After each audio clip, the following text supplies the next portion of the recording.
Morning class. आज का topic है ऑर्गल डायग्राम। ऑर्गल डायग्राम निकालने के लिए देखो हमने टर्म और सिंबल आपको बताया हुआ है, तो आई होप आप सभी निकालना जानते होंगे कैसे निकालते हैं। D1 के लिए सिंबल क्या हो जाएगा, D2 के लिए सिंबल क्या हो जाएगा, तो ये मैंने आपको बताया हुआ है। और ये जैसे आपको D1 के लिए क्या होता है D, D2 के लिए F होता है, D3 के लिए F होता है, D4 के लिए D होता है, D5 के लिए S होता है, D6 के लिए D होता है, D7 के लिए F होता है, D8 के लिए F होता है, D9 के लिए D होता है और D10 के लिए S सिंबल होता है। यहाँ ये जो लिखा होता है ये स्पिन मल्टीप्लिसिटी होती है, ये भी मैंने आपको बताया हुआ है। ठीक है, तो अब आप एक एक ऑर्बिटल्स का सिंबल और उसकी स्पिन मल्टीप्लिसिटी निकालेंगे तो उसमें आपका बहुत ही टाइम लॉस हो जाता है। तो एग्ज़ाम टाइम में हमें ट्रिक से काम करना होता है। तो हम सबसे पहले क्या लिखेंगे, D1, D2, D3, D4, D5, D6, D7, D8, D9, D10। अब क्या करना है बेटा, DFFDS, ऐसे यहाँ भी DFFDS। ठीक, यहाँ पे कैसे लिखेंगे 2 3 4 5 6, यहाँ नीचे से शुरू करेंगे 1 2 3 4 5। ओके, तो हम एक पहले ये बना लेंगे। अब इसमें हमें देखना है कि जो देखो इसमें जो ये होता है D5 और D10, ये दोनों क्या होते हैं, S होते हैं। इनका जो सिंबल होता है S होता है, तो S कभी भी स्प्लिट नहीं करता है क्योंकि S एक सिंगल ऑर्बिटल होता है जो आपस में कभी स्प्लिट नहीं हो सकते। S कभी स्प्लिट नहीं होता, P स्प्लिट नहीं होता, स्प्लिट क्या होता है आपका D और F स्प्लिट होता है। अब यहाँ देखो D कितने हैं, 1 2 3 4, यहाँ पे 4D हैं और F कितने हैं, 1 2 3 4, 4F है। मतलब 4D और 4F को हम अलग अलग लिख लेते हैं। तो पहले देखें D किस में आ रहा है, D1 में D आ रहा है, फिर उसके बाद किस में D आ रहा है आपका, D6 में D आ रहा है, फिर D4 में D आ रहा है और फिर D9 में D आ रहा है। तो D1 D6 D4 D9, D1 D6 D4 D9, इन सब में क्या आ रहा है, D आ रहा है। तो इसको हम एक साथ लिख लेंगे, ये स्प्लिट होंगे। ठीक, F की बात करें तो देखो D2 D7 और क्या हो जाएगा आपका D3 D8, D2 D7 D3 D8, इसमें क्या आ रहा है आपका F आ रहा है। F भी आपका क्या होता है, स्प्लिट होता है। D में 5 ऑर्बिटल स्प्लिट होते हैं और F में कितने ऑर्बिटल स्प्लिट होते हैं, 7 ऑर्बिटल स्प्लिट होते हैं। ठीक है, एक चीज़ और याद रखना है हमको, जैसे आपका DN and DN-1 have same term, कैसे होगा इसको समझते हैं। ये जो होता है जैसे आपका है DN, N आपका 10 है मान लो, तो D10-1 क्या हो जाएगा आपका D9, ये क्या हो जाएंगे, सेम हो जाएंगे। ओके बेटा, सेम टर्म इसमें यूज होगा।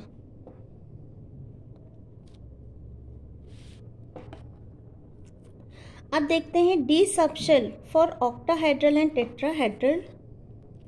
अब हम देखते हैं D subshell for octahedral and tetrahedral. D subshell जो होते हैं ये जब स्प्लिट करते हैं तो ये ऑक्टाहेड्रल और टेट्राहेड्रल दो पार्ट हमने सीखा हुआ है क्रिस्टल फील्ड थ्योरी में। तो जो हमारा डी सबशेल होता है इसमें 5 ऑर्बिटल होते हैं, 1 2 3 4 5। जब इसमें स्प्लिटिंग होती है इन केस ऑफ ऑक्टाहेड्रल तो ईजी वाले ऑर्बिटल जो एट द एक्सेस होते हैं वो ऊपर चले जाते हैं और T2Z वाले ऑर्बिटल जो बिटवीन द एक्सेस होते हैं वो नीचे आ जाते हैं। लेकिन अगर हम टेट्राहेड्रल की बात करें तो टेट्राहेड्रल में इसका जस्ट अपोजिट हो जाता है। तो हमारा ये T2Z जो होता है वो ऊपर चला जाता है और ईजी वाले ऑर्बिटल हमारे कहाँ आ जाते हैं, नीचे आ जाते हैं। ये टेट्राहेड्रल हो गया, ये ऑक्टाहेड्रल हो गया। तो अगर हम इसको ऑर्गल डायग्राम बनाएं तो जैसे हमने यहाँ D लिखा, अगर हम ऑक्टाहेड्रल की बात करें तो ये ईजी लेवल हो गया और ये T2Z लेवल हो गया। अगर हम टेट्राहेड्रल की बात करें तो ये T2 लेवल हो गया और ये E लेवल हो गया। ये G नहीं होता है, एक सेकेंड, ये होता है आपका E और ये होता है आपका T2। ऐसे ही अब हम बात करते हैं F सबशेल, किसके लिए, ऑक्टाहेड्रल और टेट्राहेड्रल के लिए। F सबशेल में देखो 7 ऑर्बिटल्स होते हैं, 1 2 3 4 5 6 7। ये जब स्प्लिट होते हैं तो ये 3 पार्ट में स्प्लिट होते हैं। एक आपका क्या हो जाएगा T1G, दूसरा होता है T2Z और तीसरा होता है आपका A2Z। ओके, ये तो आपका ऑक्टाहेड्रल का केस हो गया। एफ ऑर्बिटल के लिए, एफ सबशेल के लिए यहाँ से यहाँ बैरी सेंटर से इसका जो डिस्टेंस होता है ये -6dq होता है। बैरी सेंटर से इस वाले ऑर्बिटल का जो डिस्टेंस होता है ये +2dq होता है। और इस ऑर्बिटल से इस ऑर्बिटल का जो डिस्टेंस होता है जिसको हम a to z बोलते हैं ये हमारा 10dq होता है। ऐसे ही एफ सबशेल का जब हम टेट्राहेड्रल का केस देखेंगे तो इसका जस्ट अपोजिट हो जाएगा। अब ये ऑर्बिटल ऊपर चला जाएगा और ये दोनों ऑर्बिटल नीचे आ जाएंगे। देखिए यहाँ पे देखो, यहाँ पे सबसे ऊपर A2 था तो यहाँ टेट्राहेड्रल के केस में A2 सबसे नीचे आ गया। फिर T2z था, यहाँ देखो T2 आ गया। और फिर ये जो आपका T1z था यहाँ पे देखो T1 सबसे ऊपर चला गया, जस्ट अपोजिट हो गया। जैसे हम D में करते हैं, ऑक्टाहेड्रल और टेट्राहेड्रल एक दूसरे के अपोजिट होते हैं। ठीक, इसका ऑर्गल डायग्राम अगर हम देखें तो ये F है। ठीक, यहाँ पे क्या हो रहा है, T1g, ये आपका T2z और ये आपका A2z। ठीक, अब यहाँ पे ये आपका क्या हो गया, A2 जस्ट अपोजिट, ये आपका ऑक्टाहेड्रल का केस है और ये आपका टेट्राहेड्रल का केस है। ये T2 और ये T1 हो गया। यही चीज़ हमने यहाँ पे as it is as a Argand diagram की तरह रख दिया है। ठीक, एक थ्योरी थी होल फॉर्मलिज्म। इसमें क्या होता है, होल फॉर्मलिज्म के अकॉर्डिंग ऐसी सारे इलेक्ट्रॉन कॉन्फ़िगरेशन जो हाफ फील्ड या फुल फील्ड से एक या दो इलेक्ट्रॉन लेस रखते हैं, एक या दो इलेक्ट्रॉन कम रखते हैं, वो नॉर्मल से अपोजिट स्प्लिटिंग देते हैं।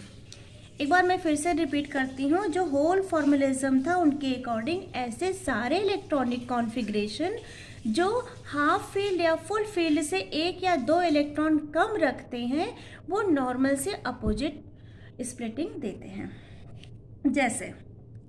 जैसे अगर हम D3 की बात करें तो D3 में जैसे D5 है, D5 से दो इलेक्ट्रॉन कम है तो ये होल फॉर्मलिज्म को फॉलो करेगा।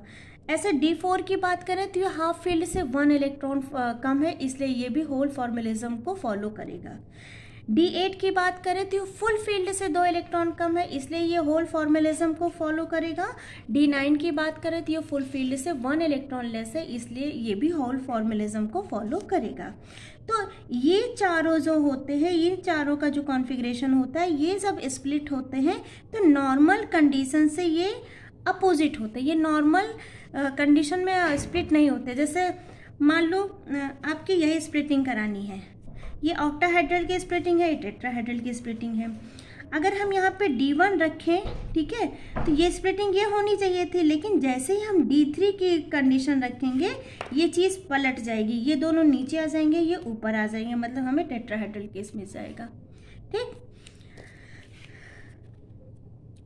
और अगर हम इसकी बात करें D1, D2, D6, D7, ठीक है, ये सभी क्या हो जाएंगे, ये सभी नॉर्मल स्प्लिटिंग देंगे। जैसे ऑक्टाहेड्रल फील्ड और टेट्राहेड्रल फील्ड में एफ सबशेल की स्प्लिटिंग होती है और डी सबशेल की स्प्लिटिंग होती है।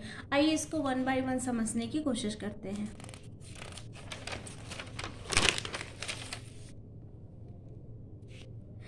Orgel diagram for D terms, जो डी टर्म्स वाले इलेक्ट्रॉन हैं उनका हम ऑर्गल डायग्राम देखते हैं। डी टर्म क्या क्या था हमारा, देखो D1 में डी टर्म था और D6 में डी टर्म था, फिर D4 में डी टर्म था और D9 में डी टर्म था।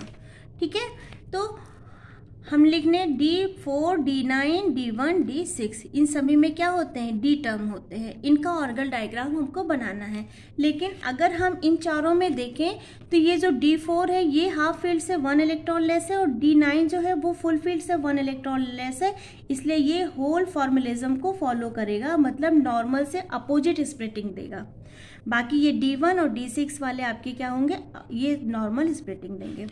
तो D1 के केस में स्प्लिटिंग 2 होती है। ठीक है, एक आपका T2z होता है और दूसरा आपका EZ होता है। ठीक है, ये T2z और EZ कब स्प्लिट होंगे, जब नॉर्मल होगा, हमारा D1 और D6 का केस होगा। ठीक है, ऑक्टाहेड्रल के केस में D1 और D6। लेकिन अगर हम टेट्राहेड्रल की बात करें तो जो हमारे D4 है और D9 है ये कैसा होंगे, ये नॉर्मल से अपोजिट स्पिन देंगे, क्योंकि ये होल फॉर्मलिज्म को फॉलो कर रहे हैं। तो ये क्या करेंगे, ये टेट्राहेड्रल फील्ड की तरह स्प्लिटिंग देंगे। D4 और D9, इसलिए इसका अपोजिट अब लिख दिया जाएगा तो क्या हो जाएगा D2 और E। ऐसे ही अगर हम टेट्राहेड्रल की बात करें तो यहाँ पे क्या हो रहा है बेटा, टेट्राहेड्रल में जब स्प्लिटिंग होती है तो ईजी होता है नीचे और T2Z ऊपर होता है।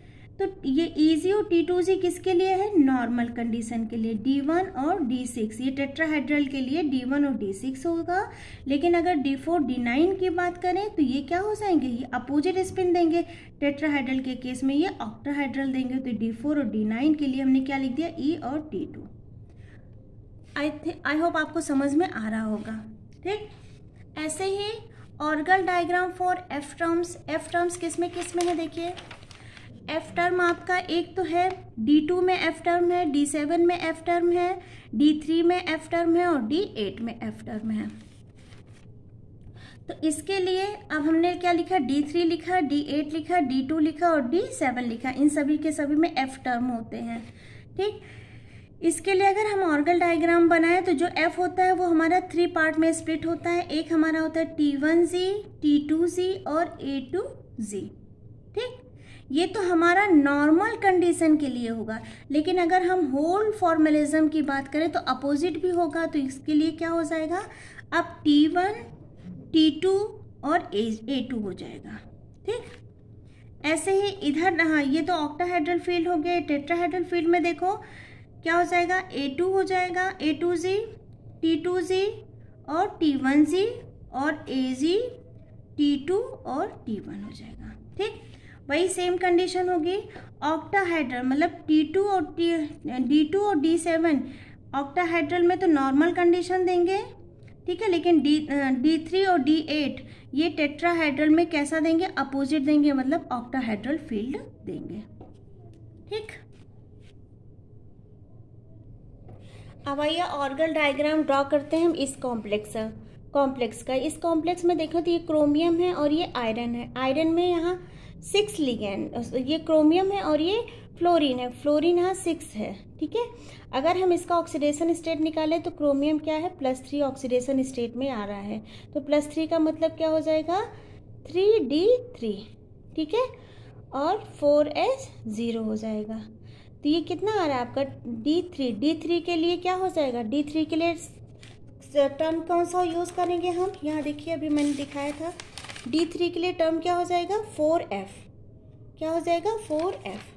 मतलब हमें F ऑर्गल डायग्राम, F का ऑर्गल डायग्राम बनाना है।